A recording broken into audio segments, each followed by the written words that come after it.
안녕하세요. 저는 모바일 웹 사업팀 노경훈이라 합니다. 저는 즐거운 겨울나기라는 주제를 가지고 여러분에게 발표드리고자 합니다. 겨울 하면 뭐 1년에 있어서 25%를 차지하고 전체 인생에 있어서 한 20년 정도를 차지하는 긴 기간인데 그래서 그 잘 관리를 해야 되는데 이렇게 물어보면 겨울이 그렇게 선호하는 계절은 아닌 것 같습니다. 특히 여성분들 뭐 겨울 좋아하십니까?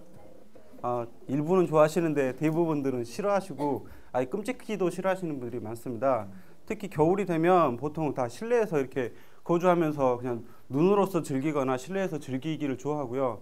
또 몸에 대해서 그 느슨해지기 마련입니다. 왜냐하면 실내만 있고 또 밖으로 나간다 손 치더라도 이렇게 두툼한 외투라든가 이런 그 외부의 살들을 최대한 노출을 안 시키기 때문에 몸매에 대해서 덜 신경을 쓰고 또 연말 연시가 되면 잦은 술자리, 뭐 푸짐한 안주, 그리고 긴 밤에 의한 어떤 긴 야식 뭐 많지 않습니까? 그래서 이렇게 즐겁고 맛있는 시간을 보내다 보면 봄이 됐을 때 이렇게 경악을 금치 못하는 자신을 만나게 됩니다.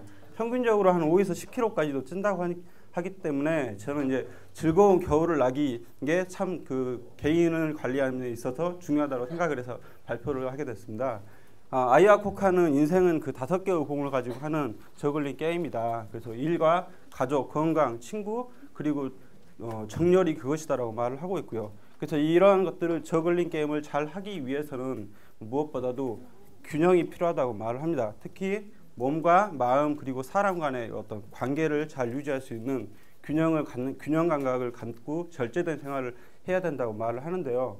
특히 이런 생활을 잘 하기 위해서는 무엇보다도 잘 먹고 잘 놀고 그리고 잘 자야 됩니다. 그래서 겨울 동안이나 겨울이 좀 춥다고 하더라도 저는 밖으로 많이 나가서 많은 그 야외 활동을 하실 것을 권장하고요. 저 스스로도 그런 것들을 많이 하고자 노력을 합니다. 그래서 저는 겨울에는 의뢰도 많이 가시겠지만 또 스노우보드라든가 스키라든가 이런 걸 권장을 하는데 스노우보드 어렵다라고 생각하시는 분들 모르겠는데 막상 하시다 보면 그렇게 어렵지 않습니다. 어린애들도 다 하는 겁니다. 근데 다만 주의할 점은 이런 사고가 매일 급증하고 있기 때문에 사고에 대해서 주의를 하셔야 됩니다.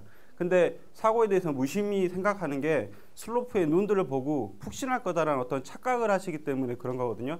근데 이런 스노보드 선수들 보면 다 이런 안전 장비들을 다 갖추고 타기 때문에 넘어지더라도 다치지 않습니다. 맨몸으로 부딪히면 이렇게 온몸이 멍이 드는 스머프가 되고 투덜거리게 됩니다. 그리고 포기를 하게 되고요. 또 반대로 또 스노보드를 너무 즐기게 되면 이렇게 허리가 휠 정도의 어떤 경제적인 부담이 크게 됩니다. 한 시즌에 뭐 한 300에서 500 정도 쓴다고 합니다. 많이 다시는 분들은. 그래서 어떤 헝그리보드라든가 이런 것들을 활용해서 중고장터라든가 공동구매 이런 것들을 활용하시기 바라고요. 두 번째로 저는 이제 겨울 산행을 추천드리고 싶은데 정말 그 산행을 한번 해보시면 볼 수 없었던 그런 절경을 보게 됩니다. 그 이전에 볼 수 없던 그런 절경이 있는데 이것도 어떤 설경이라든가 그런 눈들을 많이 보게 되는데 이걸 위해서도 마찬가지로 아이젠이라든가 어떤 스패츠, 스티커 같은 어떤 안전 장비들을 꼭 갖추고 산행을 하셔야 됩니다.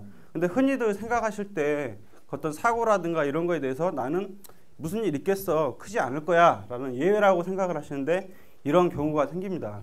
저도 그렇게 폭설에 한 4시간 동안 고립된 적이 있었는데 예외가 아니더라고요. 그래서 항상 그 체인이라든가 이런 스노우 스프레이 등을 구비하시기 바랍니다. 그리고 잘 먹고 또 잘 돌아다녔다면 잘 먹어줘야 됩니다. 그래서 그 스키장 가시면 이런 횡성, 한우, 뭐 주문진에 있는 회, 그래서 돈이 물론 많이 들긴 하겠지만 이런 것도 여행의 묘미라고 할 수 있습니다. 그리고 여행을 잘 다니고 돌아다녔다면 집에서 또 따뜻하게 잘 쉬어줘야 되는데 그걸 위해서는 그 집에 그 문틈 사이로 들어오는 어떤 황소바람들을 문풍지로 잘 막아주셔야 되고요. 또 겨울마다 그렇게 문풍지가 없다면 신문지로도 대처가 가능합니다. 특히 이런 틈 사이들 잘 막아주셔야 되고 집안에서도 어떤 내복들을 활용해서 그 자기 몸을 보호해 주시는 것. 이거 요즘에 나오는 그 유니클로에 나온 내복인데 이게 외출복으로도 가능할 정도로 이렇게 패셔너블하다고 합니다. 그래서 무엇보다도 이런 활동들은 혼자만 할 게 아니라 뭐 친구들과 할 게 아니라 가족들이라든가 부모님들과도 같이 하실 것을 권장하는 거고요. 뭐 굳이 뭐 또 하기 싫다면 그렇다고 집에 TV만 본다면 뭐 문제가 있겠죠. 그래서 뭔가를 한다는, 새로운 것을 한다는 것은 어떤 새로운 세계에 접하는 거고 그걸 경험하는 것이라고 생각합니다. 지금 바로 하시고 싶은 게 있다면 도전하시기 바랍니다. 예, 감사합니다.